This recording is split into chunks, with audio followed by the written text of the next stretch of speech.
Assalamualaikum warahmatullahi wabarakatuh. Ketemu lagi dengan saya Ikhwanul Iksan di Sahabat Ikhwanul. Hari ini biasanya saya merilis kembali beberapa tulisan yang pernah saya tulis di beberapa media era 80-90-an memang. Tetapi pada sesi kali ini saya mencoba ingin mengkritik atau membahas semacam resensi sebuah buku yang buku ini saya beli sekitar sebulan yang lalu, tapi belum sempat dibaca tuntas, baru kemarin baca, dan memang saya hanya baca setengah gitu. Jadi saya hanya baca setengah karena buku ini menurut saya sangat kontroversial, sangat tidak masuk akal, dan malah dengan satu bahasa lain barangkali yang agak sarkas barangkali, bagi saya ini melecehkan. Pelecehan khususnya kepada kami orang Minangkabau. Sahabat Ikhwanul, buku ini judulnya sangat tertarik, saya beli online karena begitu saya lihat judulnya sangat menarik, cover gambar depannya juga menarik. Judulnya Syekh Ahmad Khatib Al-Minangkabawi, Cahaya Nusantara di Haramain. Nah, ini ditulis oleh Amirul Ulum. Amirul Ulum ini penulis yang ketika saya baca biografi singkatnya, beliau ini menulis 2017, berarti umurnya masih 31 tahun. Masih sangat muda, berarti penulis muda yang cukup potensial, produktif, karena memang banyak sekali buku-buku juga yang sudah dia tulis, yang sudah bahkan ada kontributor dan lain-lain. Tapi kalau boleh saya simpulkan dari biografi penulis ini, memang salah satu yang ikut menunjang atau sepakat atau bahkan mungkin orang-orang dari jaringan Islam Nusantara, karena memang dari sejarah beliau ini kalau dilihat, penulis ini memang kontributor sebuah buku judulnya Jalan Kultural Islam Nusantara. Kemudian buku-bukunya juga banyak yang menyinggung dengan Islam Nusantara lah. Bagi saya ini nggak masalah, silahkan saja, toh itu pilihan masing-masing. Tetapi kita ingin lihat kira-kira apa aja nih isi bukunya. Saya terus terang saja belum pernah, bahkan mungkin jarang sekali yang tampil langsung mengkritik sebuah buku atau resensi sebuah buku itu mungkin nggak pernah. Tapi kalau ini saya merasa perlu, karena saya merasa perlu, ini perlu disampaikan. Jadi menyambung yang tadi, salah satunya kalau kita lihat di halaman pertama saja, di halaman pertama dari buku ini saya sudah mencatat beberapa catatan nih, lihat nih. Disebutkan di halaman pertama tentang kerajaan-kerajaan Nusantara yang kerajaan-kerajaan besar pada zamannya. Sebutkan ada Sriwijaya, Palembang oleh Bala Putra Dewa, Kerajaan Majapahit Jawa Timur oleh Hayam Wuruk, Kesultanan Mataram oleh Sultan Agung, Kesultanan Pasai Aceh oleh Sultan Iskandar Muda, Banten oleh Sultan Ageng Tirtayasa, serta Sultan Minangkabau dalam kurung Sumatera Barat oleh Yang di-Pertuan Agung. Nah, ini sampai di sini yang lain, kerajaan lain ada rajanya, tetapi tiba di Sumatera Barat, kenapa sih penulis tidak menuliskan gitu? Apakah memang tidak ada raja di Minangkabau yang wajar, yang pantas namanya untuk diangkat gitu? Ada Inderman Shah, ada Muning Shah, ada Bagagar Shah. Kalau mau ditarik ke belakang lagi ada Aditya Warman, ada Mula Warman, ada Anggina Warman. Nah, ini kenapa tiba di Sumatera Barat ini hanya disebutkan Sultan Minangkabau oleh Yang di-Pertuan Agung. Yang di-Pertuan Agung ini juga siapa gitu? Kalaulah memang harus disebut, kalau bagi saya tentu idealnya juga disebutkan raja yang mana yang Anda maksudkan di sini gitu. Kemudian raja di Minangkabau, pemerintahan di Minangkabau juga tidak bisa dilepaskan dari yang namanya Rajo Tigoselo. Yang ada di Pagaruyung di Tanah Datar itu Raja Alam.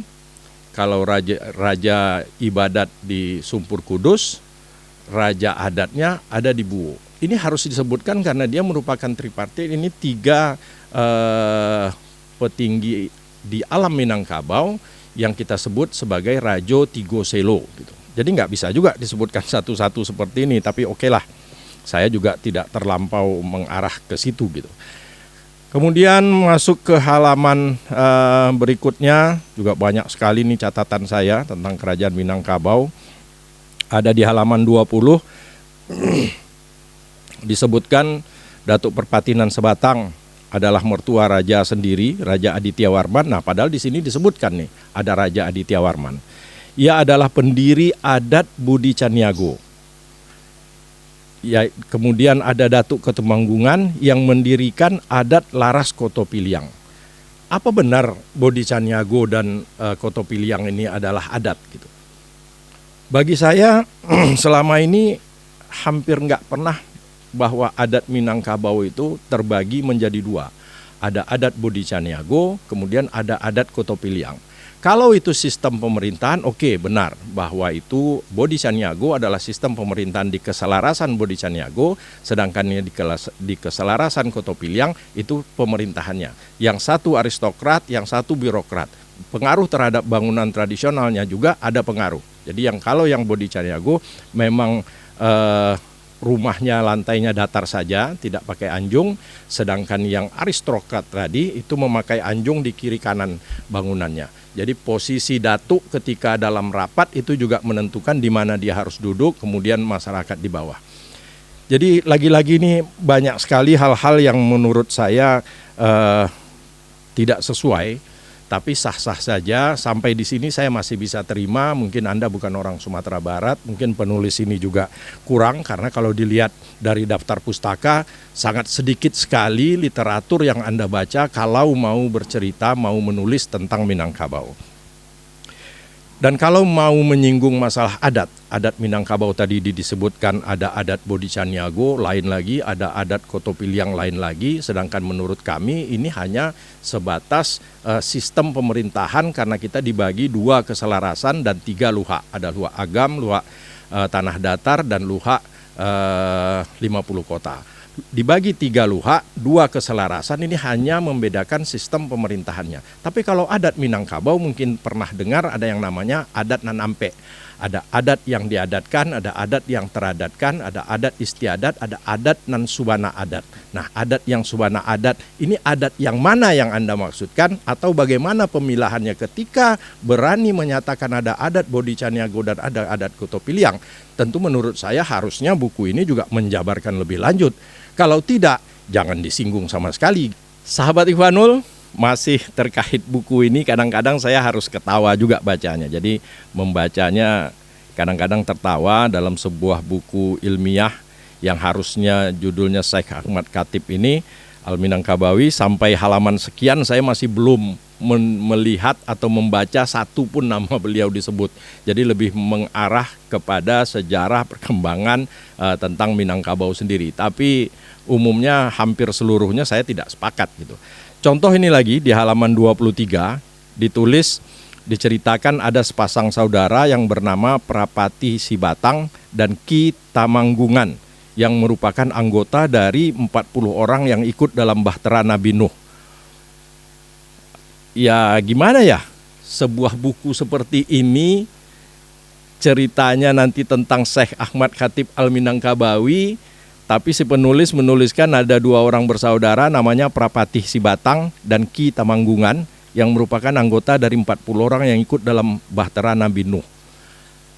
Anda percaya pada zaman Nabi Nuh ada nama Ki Tamanggungan dari 40 orang itu? Berarti orang dari Arab sana semua dong. Atau ada orang Jawa atau ada orang kita yang numpang di kapal Nabi Nuh waktu itu. Terkait kapal Nabi Nuh, kita yakin, hakul yakin bahwa itu benar. Tetapi yang ada nama 2 orang ini muncul di dalam ikut di dalam rombongan Nabi Nuh, atau si penulis mungkin percaya bahwa memang kapal Nabi Nuh itu berlayar, kemudian pas di puncak Gunung Merapi, maka disebut Ayah Basinta turun, bumi Basinta naik. Lalu memang Minangkabau itu berasal dari sebesar telur itik itu barangkali. Cerita tentang itu yang Anda kembangkan di buku yang harusnya sebesar ini. Wallahualam. Tapi kalau menurut saya, kalau memang mau menyinggung tentang Datuk Perpatinan Sabatang dan Datuk Ketumanggungan, itu bukan dari Bahtera Nabi Nuh. Anda harus jabarkan dari silsilah turunnya Sultan Iskandar Agung, Iskandar the Great, lalu ada 2 penggawanya masing-masing membawa. Inilah nanti yang menjadi datuk atau yang menjadi membagi sistem pemerintahan dan kebudayaan adat istiadat orang Minangkabau. Tapi saya lagi-lagi masih bisa menerima, oke lah, barangkali Anda hanya salah mengutip saja, hanya salah mencari literatur yang pas untuk masalah ini. Sahabat Ikhwanul, saya juga lagi-lagi saya masih ketawa. Saya masih ketawa membaca tulisan ini, khususnya di halaman 24. Dituliskan dalam surat perintah tersebut. Nah, ini ada Iskandar Zulkarnain, tapi nggak nyambung dengan yang bahwa yang 2 orang tadi, 2 orang datuk tadi itu ikut di Bahtera Nabi Nuh. Kemudian di sini dibuat lagi pernyataan yang mendukung bahwa Sultan Minangkabau masih keturunan Iskandar Zulkarnain. Ia memiliki sebuah mahkota yang dibawa Nabi Adam alaihissalam dari surga. Ia mempunyai salah satu pusaka dari 3 pusaka penting dari kayu kamat, yang salah satu ujungnya tersimpan di kerajaan Rum dan yang lainnya ada di Cina. Dan ini merupakan pemilik kerajaan Rum. Ini antara ketawa, bingung, dan sakit juga nengoknya nih ya. Kok bisa menyatakan bahwa Raja Minangkabau itu masih keturunan Iskandar Zulkarnain, kemudian memiliki sebuah mahkota yang dibawa Nabi Adam alaihissalam dari surga. Kira-kira sejarah mana atau hadis mana atau mungkin foto kali ya. Mungkin si penulis ini yang namanya Amirul Ulum ini pernah ngelihat ada foto Nabi Adam yang menutup kemaluannya dengan daun, dengan apa gitu ya, lalu turun memakai mahkota barangkali, sehingga disebut ada mahkota. Kami yang orang Minang aja bingung nengoknya nih, bahwa Minangkabau punya satu pusaka berupa mahkota yang dibawa Nabi Adam dari surga. Waduh, ini kelewat kali nih, gimana nih Ulum? Anda ini baca buku dari mana, referensinya dari mana, kita juga nggak tahu nih kalau kayak gini nih. Kemudian juga ada dikaitkan dengan satu lagi ini di halaman 26. Ini susunan, ditulisnya begini ya. Susunan adat dan pemerintahan terdiri dari 2 macam. Nah, ini adat dan pemerintahan, nah ini baru betul, yaitu Kotopiliang dan Bodi Caniago. Setiap masyarakatnya mengatur adatnya masing-masing setelah melalui kesepakatan bersama oleh para tokoh yang dituakan. Nggak ada saya merasa istilah tokoh yang dituakan.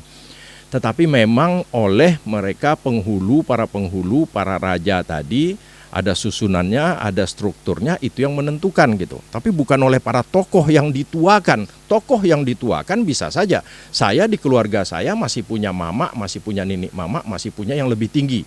Tetapi barangkali karena sesuatu saya dituakan, diajak serta. Tapi hanya punya hak jawab, tapi berbicara mungkin tidak. Jadi tokoh yang dituakan, ini bagi kita di Minangkabau lain ini. Bahasanya kurang bisa diterima. Adapun Maharaja hanyalah lambang saja yang akan menyetujui apa yang sudah ditetapkan oleh kepala suku. Nah, oleh kepala suku, maksudnya kepala suku yang mana gitu? Kepala suku menurut kita di sini barangkali penghulu yang ada di suku. Lain lagi penghulu yang ada di nagari atau penghulu yang ada di. Jadi tulisan ini, buku ini kalau dibaca oleh orang Minangkabau, khususnya pada generasi muda, saya ragu bahwa ini nanti akan bias atau malah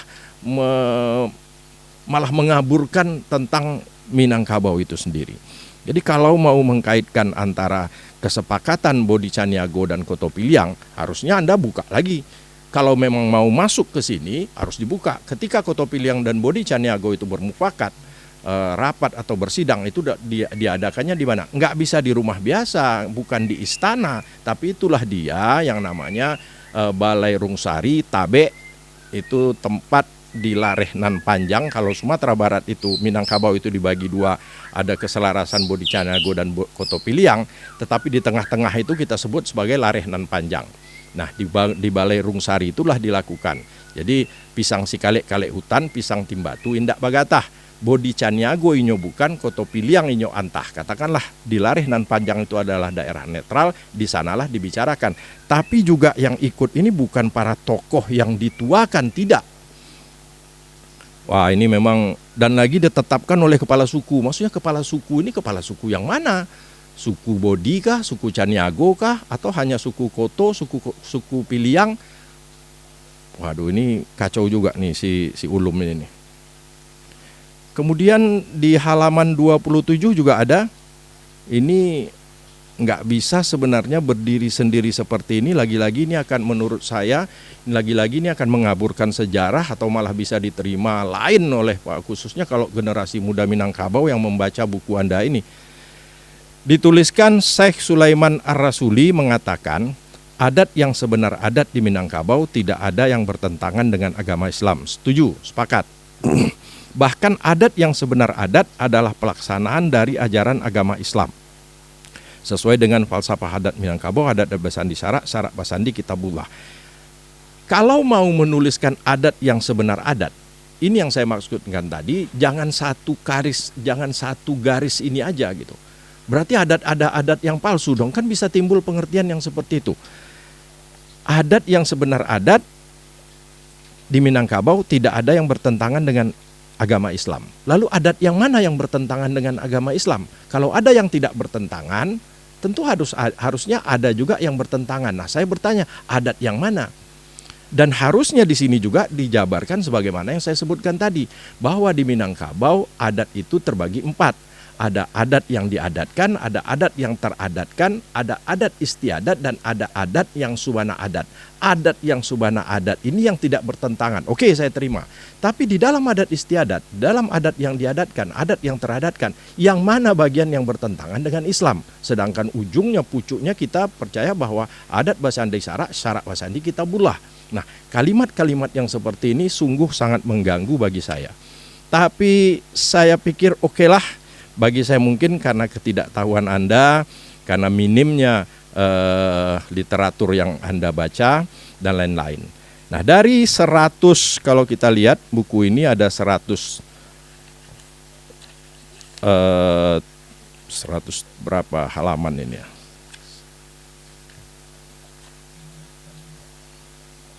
Dari 140 halaman, jadi buku ini total 140 halaman, sampai halaman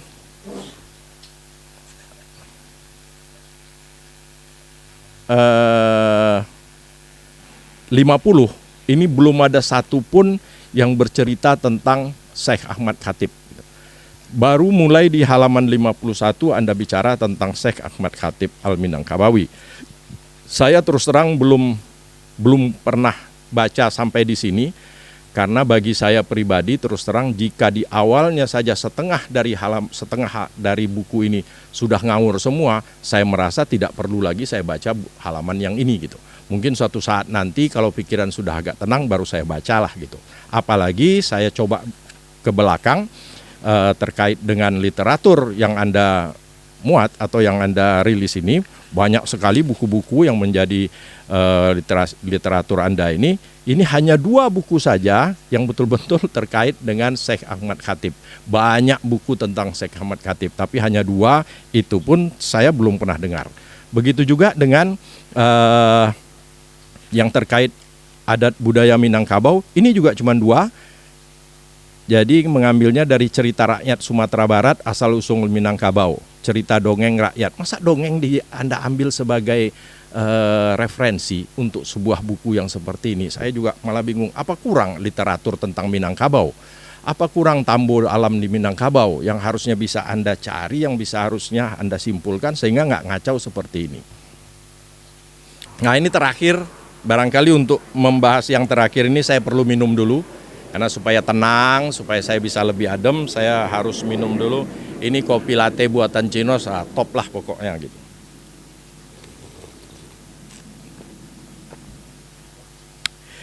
Dari seluruh isi buku, saya yang paling tidak bisa terima, dan rasanya harusnya buku ini saya buang, saya campakkan ke tong sampah semuanya ini. Tapi karena buku ini ada terkait dengan orang yang sangat saya hormati, yang sangat saya jadi panutan, dan saya ingin menggali kembali, yaitu tentang Syekh Ahmad Khatib. Maka buku ini harusnya saya bagi dua ini. Jadi buku ini akan saya bagi dua, ya, karena yang separuh ini saya anggap sampah, dan yang ini barangkali yang nanti akan saya baca ulang. Kenapa saya sebut sampah? Dan ini sangat melecehkan kami orang Minangkabau. Kita bisa buka di halaman 17. Ini luar biasa, harusnya orang Minang sangat merasa tersinggung dengan ini. Ninik Mama, Elkam, Kan, para tokoh-tokoh adat kita harusnya ikut membaca dan berkomentar terkait masalah ini. Sahabat Ikhwanul, saya coba tidak akan mengurangi sedikit pun bahasanya, saya akan bacakan saja. Ini terkait dengan perang ketika Raja Majapahit datang ke Sumatera Barat itu.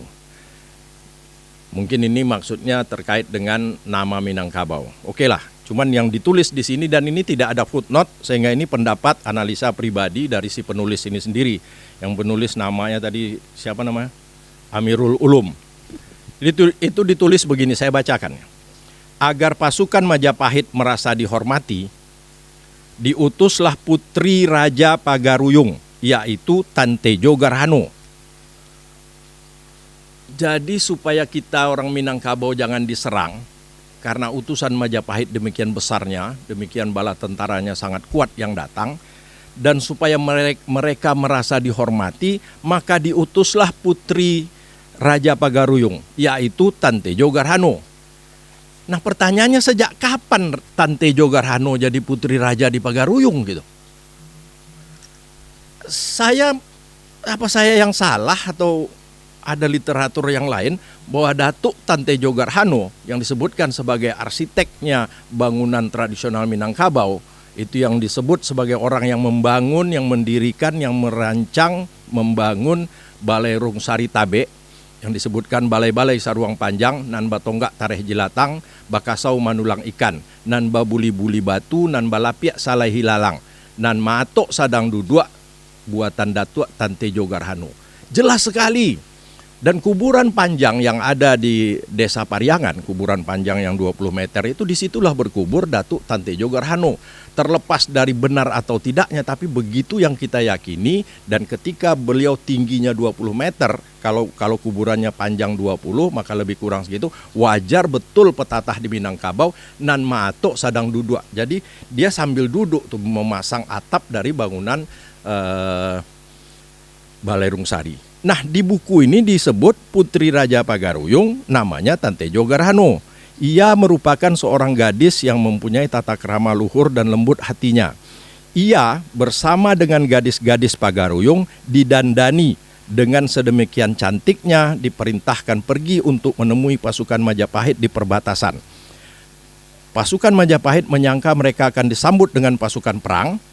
Ternyata kenyataannya tidaklah demikian. Mereka disambut oleh gadis-gadis cantik dengan penuh keramahan, membawakan makanan yang siap santap. Sampah ini. Ini berat menerimanya. Apa saudara sangka gadis-gadis Minang itu demikian murahnya diumpankan kepada Raja Majapahit, didandani sedemikian rupa sampai cantik, lalu diumpankan, laki-lakinya sembunyi di belakang. Menurut, ini gimana cara menyampaikannya ya? Saya rasa buku ini harusnya dibahas oleh Elkam, atau kalau Elkam masih ada. Kemudian harus dibahas oleh kita orang-orang Minang. Kalau saya pribadi, saya mau cari, saya akan bersurat atau mencari kemana yang namanya si Amirul Ulum ini, sehingga bisa ngomong sama dia.